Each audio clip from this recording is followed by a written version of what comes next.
ये कहानी एक सैनिक की है जो वियतनाम में युद्ध के लिए गया था। युद्ध समाप्त होने के बाद जब उसके घर लौटने की बारी आई, तो उसने अपने माता पिता को सैन फ्रांसिस्को से फोन किया। माँ और पिताजी, मैं घर आ रहा हूँ। लेकिन घर आने से पहले मुझे आपसे एक बात पूछनी है। मेरा एक दोस्त है जिसे मैं अपने साथ घर लाना चाहता हूँ। क्या मैं उसे ला सकता हूँ? बिल्कुल बेटा, ये भी कोई पूछने की बात है। हमें तुम्हारे दोस्त से मिलकर बहुत खुशी होगी, माता पिता ने जवाब दिया।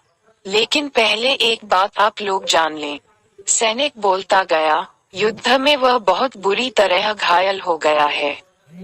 उसने एक बारूदी सुरंग पर पैर रख दिया था और उसमें उसने अपना एक हाथ और पैर गंवा दिया है। उसके पास कोई जगह नहीं है जहां वो जा सके। इसलिए मैं उसे अपने साथ रहने के लिए आना चाहता हूँ। उसकी यह बात सुनकर उसकी माँ बोली, बेटा, तुम्हारे दोस्त के बारे में जानकर हमें बहुत दुख हुआ। हो सकता है हम उसके रहने के लिए कोई जगह तलाश कर सकें। नहीं माँ, मैं चाहता हूँ कि वो हमारे साथ रहे। ये भी पढ़ें। पिता बेटी की दिल को छू लेने वाली छोटी कहानी। लेकिन बेटा, अब पिता ने कहा, तुम समझ नहीं रहे हो कि तुम क्या चाह रहे हो। इस तरह का अपाहिज व्यक्ति हमारे लिए कितना बड़ा बोझ होगा। हमारी अपनी जिंदगी है जीने के लिए और हम नहीं चाहते कि इस तरह की कोई भी परिस्थिति हमारी जिंदगी में दखल दे।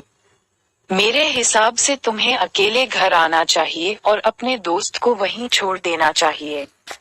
वह अपनी जिंदगी जीने के लिए कोई न कोई रास्ता निकाल ही लेगा। सुनकर उस सैनिक ने फोन रख दिया। कुछ दिनों बाद उसके माता पिता को सैन फ्रांसिस्को पुलिस से एक संदेश मिला, जिसमें उन्हें बताया गया कि उनके बेटे की एक बिल्डिंग से गिरकर मौत हो गई है। पुलिस के हिसाब से ये एक सुसाइड केस था। ही माता पिता ने तुरंत ही सैन फ्रांसिस्को के लिए फ्लाइट बुक कराई और वहां पहुंच गए। वहां उन्हें शहर के मुर्दाघर ले जाया गया ताकि वे अपने बेटे की पहचान कर सकें। उन्होंने उसकी पहचान कर ली, किंतु ये देखकर उनकी कपकपी छूट गई कि उनके बेटे का बस एक हाथ और एक पैर था।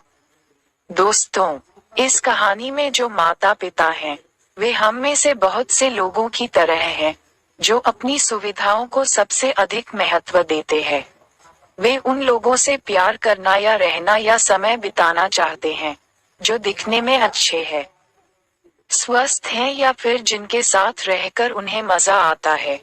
वे ऐसे लोगों को पसंद नहीं करते जो देखने में स्वस्थ, सुंदर या स्मार्ट नहीं हैं या जिनके साथ वे मजा नहीं कर पाते या जो किसी भी रूप में उनके लिए असुविधाजनक हैं। वे ऐसे लोगों से दूरी बनाकर रखते हैं। लेकिन कभी कभी उनके इसी व्यवहार के कारण उनके सामने ऐसी परिस्थितियां उत्पन्न हो जाती है जब उन्हें पछताना पड़ता है। आइए लोगों को वे जैसे हैं वैसे ही अपनाएं और जरूरत पड़ने पर उनकी मदद करें।